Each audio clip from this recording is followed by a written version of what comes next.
Dalam nama Bapa dan Putra dan Roh Kudus. Amin. Allah Bapa kami yang Maha Kuasa, Engkau telah memberi kami sabdamu sebagai lampu penuntun langkah kami dan obor penyuluh jalan kami. Lewat Roh-Mu yang kudus, berikanlah kami telinga yang mau dan rela mendengarkan dan hati yang ingin tahu kehendak-Mu, supaya kami dapat menikmati sukacita dalam firman-Mu. Dengan pengantaraan Kristus, Tuhan dan Penyelamat kami. Amin.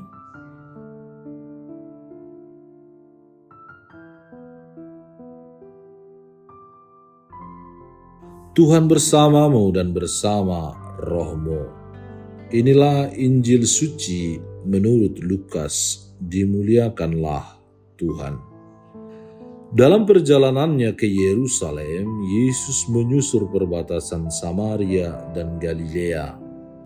Ketika ia memasuki suatu desa, datanglah 10 orang kusta menemui dia. Mereka tinggal berdiri agak jauh dan berteriak, "Yesus Guru, kasihanilah kami." Lalu ia memandang mereka dan berkata, "Pergilah, perlihatkanlah dirimu kepada imam-imam." Dan sementara mereka di tengah jalan, mereka menjadi tahir. Seorang dari mereka ketika melihat bahwa ia telah sembuh, kembali sambil memuliakan Allah dengan suara nyaring, lalu tersungkur di depan kaki Yesus dan mengucap syukur kepadanya. Orang itu adalah seorang Samaria.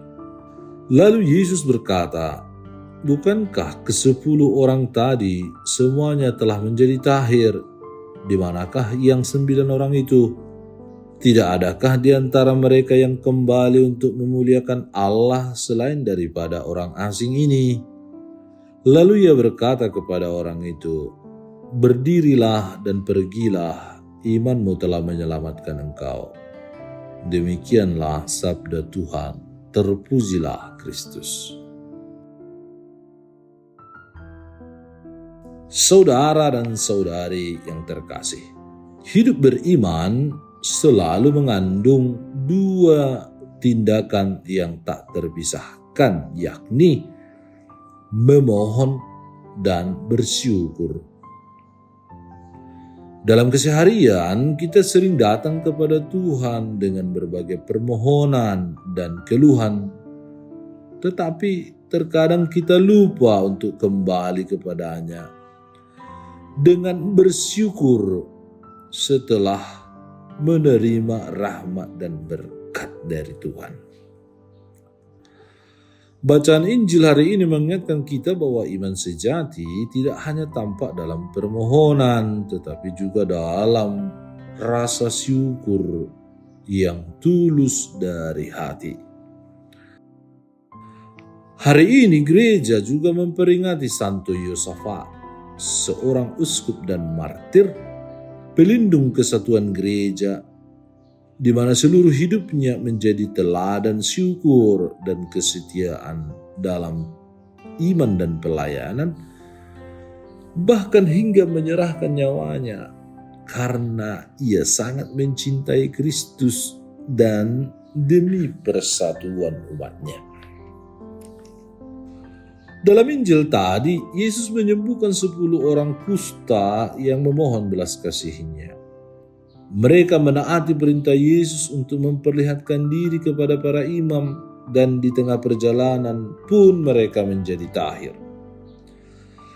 Namun hanya satu yang kembali kepada Yesus sambil memuliakan Allah dan mengucap syukur, dan orang itu adalah orang Samaria.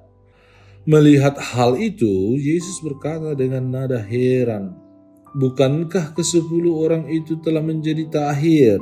Di manakah yang 9 orang itu?" Pertanyaan Yesus ini menggema bagi kita semua. Berapa kali kita telah menerima kebaikan, kasih, pengampunan, penerimaan, berkat, sukacita, kesehatan, apapun yang kita miliki, namun lupa untuk bersyukur, berterima kasih kepada Tuhan. Kisah ini mengajarkan bahwa kesembuhan jasmani hanyalah awal, sedangkan keselamatan sejati datang melalui iman yang tahu dan selalu bersyukur dengan hati yang tulus. Orang Samaria itu bukan hanya sembuh secara fisik, tetapi diselamatkan karena imannya. Ia kembali kepada sumber rahmat, bukan sekedar menikmati hasil rahmat itu. Syukur menjadi jalan bagi kita untuk mengalami kehadiran Allah secara lebih mendalam. Demikian pula Santo Yosafat. Ia menghidupi imannya dengan rasa syukur yang diwujudkannya dalam kesetiaan pada panggilannya sebagai gembala umat, mempersatukan dan menjaga umat. Dalam tantangan dan perpecahan gereja pada masanya, ia tetap setia memperjuangkan kesatuan gereja Katolik dengan penuh kasih dan lewat pengorbanan. Saudara dan saudari yang terkasih, pada hari ini kita diajak untuk meneladani orang Samaria yang kembali kepada Yesus dan bersyukur dan memuliakan Allah, dan meneladani Santo Yosafat menjadi pribadi yang tahu kembali kepada Tuhan dan mengucap syukur atas segala kasih, kepedulian, pengampunan, kebaikan Allah. Bahkan di tengah perjuangan dan penderitaan, ia tetap hadir. Syukur bukan hanya sikap setelah menerima sesuatu, tetapi juga cara hidup yang melihat setiap peristiwa sebagai kesempatan untuk mengenal kasih Allah. Semoga melalui teladan Santo Yosafat, kita semakin berani menghidupi iman dengan hati yang penuh syukur, membangun persaudaraan kasih, dan menjadi saksi kasih Tuhan di tengah dunia ini. Tuhan Yesus, Engkau yang menyentuh dan memulihkan, ajarilah kami menjadi pribadi yang memiliki hati yang peka untuk kembali dan selalu memuji dan bersyukur atas semua yang baik yang telah kami terima daripada-Mu. Ukirlah setiap syukur dalam setiap napas kami, agar setiap anugerah yang kami terima memicu kebaikan bagi sesama dan menguatkan iman kami. Berikanlah kami keberanian untuk mengakui karya-Mu di dalam hidup kami, untuk berbagi berkat, dan untuk setia melayani sesuai dengan kehendak-Mu. Bimbinglah kami ya Tuhan, agar selalu kembali kepada-Mu dengan hati yang penuh syukur, sebab Engkaulah Tuhan dan penyelamat kami. Amin. Tuhan bersama-Mu dan bersama Roh-Mu. Semoga Allah yang Maha Kuasa memberkati saudara sekalian, Bapa, Putra, dan Roh Kudus. Amin.